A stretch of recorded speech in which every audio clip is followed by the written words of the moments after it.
तो आपको रिश्तों की खटास का अनुभव होने लगा है।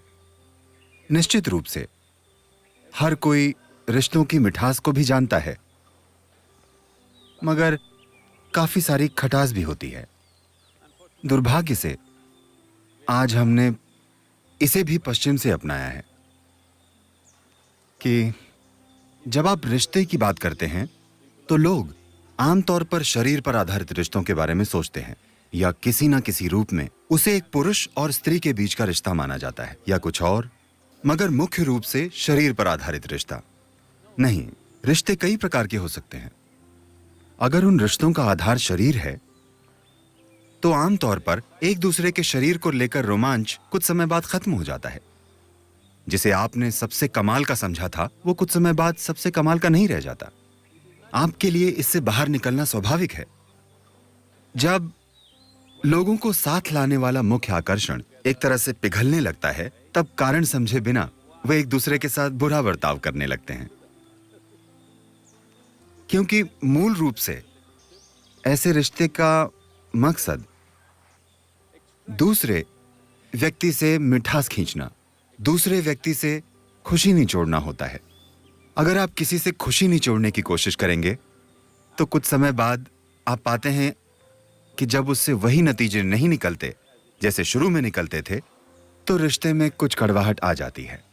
यह जरूरी है। जब आप युवा होते हैं तो कुछ चीजें हो सकती हैं। जैसे जैसे आपकी उम्र बढ़ती है, उम्र बढ़ने से मेरा मतलब है कल से आज तक आपकी उम्र थोड़ी और बढ़ गई है, तो आज आपको उन रिश्तों के संदर्भ में सोचना चाहिए जो आपके जीवन में है।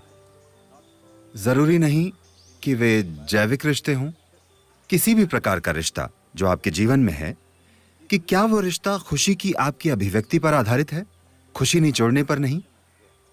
इसके लिए सबसे पहले आपको अपने खुद के स्वभाव से आनंदित बनना होगा। अगर आप इस पर फोकस करें कि आप खुशी का उल्लास से भरा एक प्रवाह हो और आपका रिश्ता सिर्फ उसे साझा करने के लिए है, तो आमतौर पर लोग रिश्तों में जिस सर्कस से गुजरते हैं, आपको उसकी चिंता करने की जरूरत नहीं होगी। रिश्तों को संभालने का मतलब है रोजमर्रा के जीवन में कोई रिश्ता जीवन के सिर्फ एक क्षेत्र में नहीं रहता। एक बार साथ आने के बाद लोग कई चीजें साझा करते हैं। स्वाभाविक रूप से छोटी छोटी बातों पर एक दूसरे से मतभेद होने शुरू हो जाते हैं। इसके कारण आपके बीच बात बढ़ सकती है, या आप उसे झगड़ा भी कह सकते हैं। Interactions, or you can even call them altercations. ये होना ही है। ये सब आप रोज मैनेज नहीं कर सकते। लोगों को लगता है कि वे मैनेज कर लेंगे, मगर कुछ समय बाद आप देखेंगे कि आप मैनेज नहीं कर पाएंगे। तो सबसे बेहतर है कि खुद को इस तरह मैनेज करना कि आप स्वाभाविक रूप से एक उल्लास से भरे और खुशदिल इंसान हो। अगर ऐसा होगा तो रिश्ते बनेंगे, और रिश्ते जरूरत पर आधारित नहीं होंगे।